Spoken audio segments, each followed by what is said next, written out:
Today I am going to take the test of my student, and the test will be conducted in English grammar and different kind of the verbs. Okay, let's start.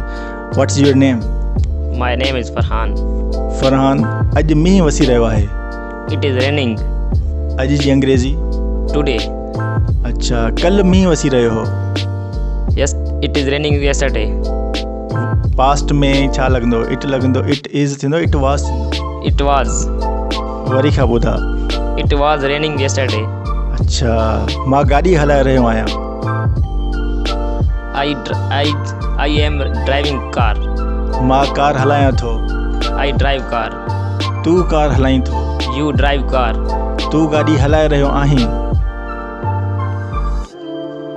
You are driving car. सही आहे. दरवाज़ो बंदि कर. Close the door. दरवाज़ो खोल.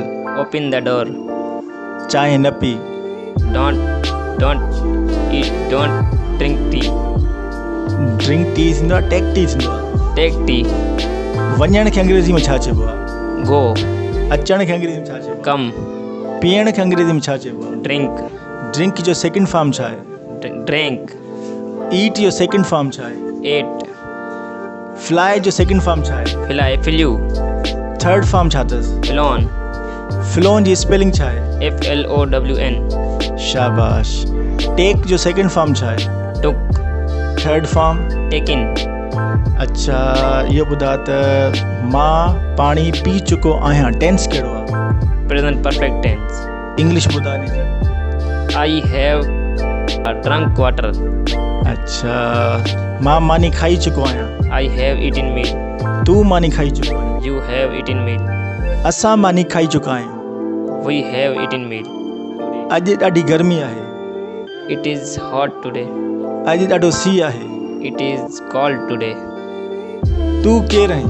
How are you? How are you या who are you? Who are you? हू जी spelling छा आहे?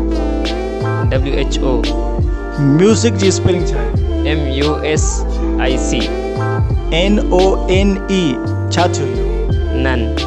Well done. This was the excellent interview or test of my student. If you like, then please write your comment. Thanks a lot.